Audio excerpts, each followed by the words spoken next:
السلام علیکم گائز، کیسے ہیں؟ امید کرتی ہوں الحمدللہ ماشاءاللہ سے اچھے ہوں گے اور ہم بھی اچھے ہیں۔ تو گائز، جیسے کہ کل میں نے آپ سے کمنٹ باکس میں رائے مانگی تھی، تو کچھ بھائیوں نے میرے کہا کہ آپ اپنی اسٹوری ڈالیے، کچھ بھائیوں نے منع کیا۔ تو میں نے بھی اپنے دل کے ساتھ میں نے بھی یہ ڈیسیژن لیا ہے کہ اب میں اپنی اسٹوری نہیں ڈالوں گی، کیونکہ میں جتنا ہو سکے گا میں دین کی ہی ویڈیو بناؤں گی، دین کے ہی بیان ڈالوں گی جتنا بھی مجھے آتا ہے۔ تو گائز، میں نے ایک بیان گوگل سے سرچ کیا ہے، وہ بیان ہے حضرت عمر رضی اللہ تعالی عنہ قبول اسلام۔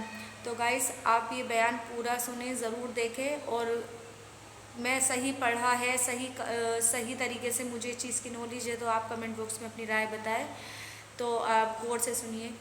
حضرت عمر رضی اللہ تعالیٰ عنہ کا 27واں سال تھا کہ حضرت صلی اللہ تعالیٰ علیہ وسلم مبعوث ہوئے۔ حضرت عمر رضی اللہ تعالیٰ عنہ کے گھرانے زید کی وجہ سے توحید کی آواز نامہ نسمع نہیں رہی تھی، چنانچہ سب سے پہلے زید کے بیٹے سعید اسلام لائے تھے۔ سعید کا نکاح حضرت عمر رضی اللہ تعالیٰ عنہ کی بہن فاطمہ سے ہوا تھا۔ اس تعلق سے فاطمہ بھی مسلمان ہو گئی تھی۔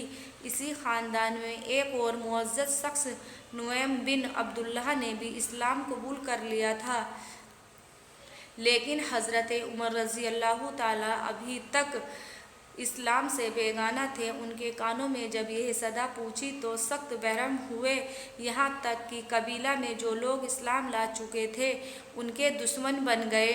لبینہ ان کے خاندان کی کنیز تھی جس نے اسلام قبول کر لیا تھا۔ حضرت عمر فاروق رضی اللہ تعالیٰ عنہ کے دور خلافت اس کو بے تحاشا مارتے اور مارتے مارتے تھک جاتے تو کہتے کہ دم لے لوں تو پھر ماروں گا۔ لبینہ کے سوا اور جس پر قابو چلتا تھا جد بیوقوف دریغ نہیں کرتے تھے، لیکن اسلام کا نشہ ایسا تھا کہ جس پر چڑھ جاتا تھا اترتا نہ تھا۔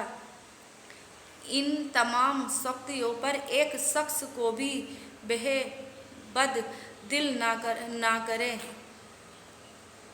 آخر مجبور ہو کر نعوذ باللہ خود بانی اسلام کے قتل کا ارادہ کیا۔ تلوار کمر سے لگا کر سیدھے رسول اللہ صلی اللہ تعالیٰ علیہ وسلم کی طرف چلے۔ راہ میں اتفاقاً نعیم بن عبداللہ مل گئے۔ ان کے تیور دیکھ کر پوچھا، خیر ہے؟ بولے کہ محمد صلی اللہ تعالیٰ علیہ وسلم کا فیصلہ کرنے جاتا ہوں۔ انہوں نے کہا، پہلے اپنے گھر کی خبر لو، خود تمہارے بہن بہنوئی اسلام لا چکے ہیں۔ فوراً پلٹے اور بہن کے یہاں پہنچے۔ وہ قرآن پڑھ رہی تھی۔ سبحان اللہ، ماشاءاللہ۔ ان کی آہٹ پا کر چپ ہو گئی اور اعضاء چھپا لیا، لیکن آواز ان کے کانوں میں پڑ چکی تھی۔ بہن سے پوچھا کہ یہ کیا آواز تھی؟ بولی، کچھ نہیں۔ انہوں نے کہا، میں سن چکا ہوں۔ تم دونوں مرتد ہو گئے ہو۔ یہ کہہ کر بہنوئی سے دست گریباں ہو گئے، اور جب ان کی بہن بچانے کو آئی تو ان کی بھی خبر لی، یہاں تک کہ ان کا جسم لہولان ہو گیا، لیکن اسلام کی محبت اس سے بالتر تھی۔ حضرت عمر فاروق رضی اللہ تعالیٰ عنہ کا وظیفہ۔ بولی کہ عمر، جو بن آئے کرو، لیکن اسلام اب دل سے نہیں نکل سکتا۔ ان الفاظ نے حضرت عمر رضی اللہ تعالیٰ عنہ کے دل پر بھی خاص اثر کیا۔ بہن کی طرف محبت کی نگاہ سے دیکھا، ان کے جسم سے خون جاری تھا۔ یہ دیکھ کر کہ اور بھی رکت ہوئے، بہن سے کہا کہ جو کتاب پڑھی جا رہی تھی ذرا مجھے دینا، دیکھوں کہ محمد صلی اللہ تعالیٰ علیہ وسلم کیا لائے۔ بہن نے کہا، مجھے خطرہ ہے کہ کہیں تم اس کتاب کی بے ادبی نہ کرو۔ انہوں نے جواب دیا کہ ڈرو نہیں، اور اپنے معبود کی قسم کھائی کہ پڑھ کر ضرور واپس کر دیں گے۔ ان کی یہ بات سن کر ان کی بہن کو کچھ امید ہوئی کہ شاید ان کی ہدایت کا وقت آ گیا۔ انہوں نے کہا تم مشرک اور ناپاک ہو اور اس کو صرف پاک آدمی ہی چھو سکتا ہے۔ عمر رضی اللہ تعالیٰ عنہ گئے اور غسل کر کے آئے۔ بہن نے ان کو قرآن مجید کی اوراق دیا۔ عمر رضی اللہ تعالیٰ عنہ نے اوراق لیے تو سورہ طٰہٰ سامنے تھی، اس کا ابتدائی حصہ پڑھا اور کہا کہ یہ کلمہ کس قدر عمدہ اور عزت والا ہے۔ حضرت خباب رضی اللہ تعالیٰ عنہ جو چھپے ہوئے تھے یہ سن کر باہر نکل آئے۔ ان سے کہا اے عمر، مجھے امید ہے کہ اللہ نے اپنے نبی صلی اللہ تعالیٰ علیہ وسلم کی دعا قبول کی۔ میں نے کل ہی آپ صلی اللہ تعالیٰ علیہ وسلم کو یہ دعا کرتے ہوئے سنا ہے کہ اے اللہ، حکم بن ہشام، ابو جہل یا عمر بن الخطاب کے ذریعہ اس دین کی مدد فرما۔ عمر، اس نعمت کی قدر کرو۔ عمر رضی اللہ تعالیٰ عنہ نے کہا خباب، مجھے محمد صلی اللہ تعالیٰ علیہ وسلم کی جگہ کا پتہ دو کہ میں حاضر ہو کر اسلام قبول کروں۔ خباب رضی اللہ تعالیٰ عنہ نے پتہ بتلایا۔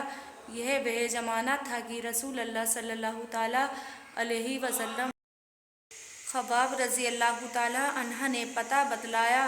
یہ وہ زمانہ تھا کہ رسول اللہ صلی اللہ تعالیٰ علیہ وسلم حضرت اکرم رضی اللہ تعالیٰ عنہ کے مکان میں جو کوہ صفا کی تلی میں واقع تھا پناہ گزین تھی۔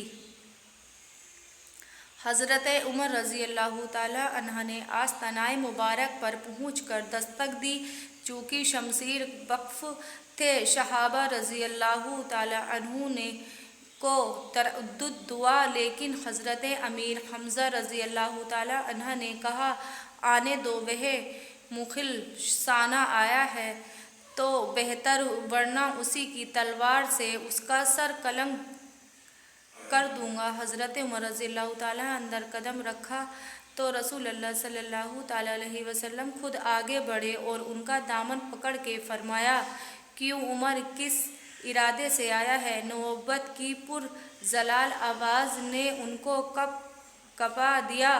نہایت خضوع کے ساتھ عرض کیا کہ ایمان لانے کے لیے حضرت صلی اللہ تعالیٰ علیہ وسلم بسخاطہ اللہ اکبر پکار اٹھے اور ساتھ ہی تمام صحابہ رضی اللہ تعالیٰ عنہ نے مل کر اس زور سے اللہ اکبر کا نعرہ مارا کہ مکہ کی تمام پہاڑیاں گونج اٹھیں۔ حضرت عمر رضی اللہ تعالیٰ عنہ کے ایمان لانے سے اسلام کی تاریخ میں نیا دور پیدا ہو گیا۔ اس وقت تک اگرچہ 40 یا 50 آدمی اسلام لا چکے تھے، عرب کے مشہور بہادر حضرت حمزہ سید الشہداء رضی اللہ تعالیٰ عنہ نے بھی اسلام قبول کر لیا تھا۔ تاہم مسلمان اپنے فرائض مذہبی اعلانیہ نہیں ادا کر سکتے تھے اور ایک کعبہ میں نماز پڑھنا تو بالکل ناممکن تھا۔ حضرت عمر رضی اللہ تعالیٰ عنہ کی حالت۔ حضرت عمر رضی اللہ تعالیٰ عنہ کے اسلام کے ساتھ دفعتاً یہ حالت بدل گئی کہ انہوں نے اعلانیہ اسلام ظاہر کیا۔ کافروں نے اول بڑی شدت کی، لیکن وہ ثابت قدمی سے مقابلہ کرتے رہے، یہاں تک کہ مسلمانوں کی جماعت کے ساتھ کعبہ میں جا کر نماز ادا کی۔ حبش میں کم بیش 83 مسلمان ہجرت کر کے گئے تھے، چند روز آرام سے گزار نہ پائے تھے۔ یہ خبر مشہور ہوئی کہ کفار نے اسلام قبول کر لیا ہے۔ یہ سن کر اکثر صحابہ رضی اللہ تعالیٰ عنہ نے مکہ معظمہ کا رخ کیا، لیکن شہر کے قریب پہنچے تو معلوم ہوا کہ غلط خبر ہے، اس لیے بعض لوگ واپس چلے گئے اور اکثر چھپ کر مکہ میں آ گئے۔ اس بیان کو اپنے دوستوں اور جاننے والوں کو شیئر کریں۔ تو گائز، ہمیں دین کی اس طریقے کی ویڈیو ڈالنی ہے، صرف اور کچھ نہیں کہنا ہے۔ اگر آپ کو میری ویڈیو پسند آئے تو آپ کمنٹ باکس میں ضرور بتائیں۔ آج کے لیے اللہ حافظ۔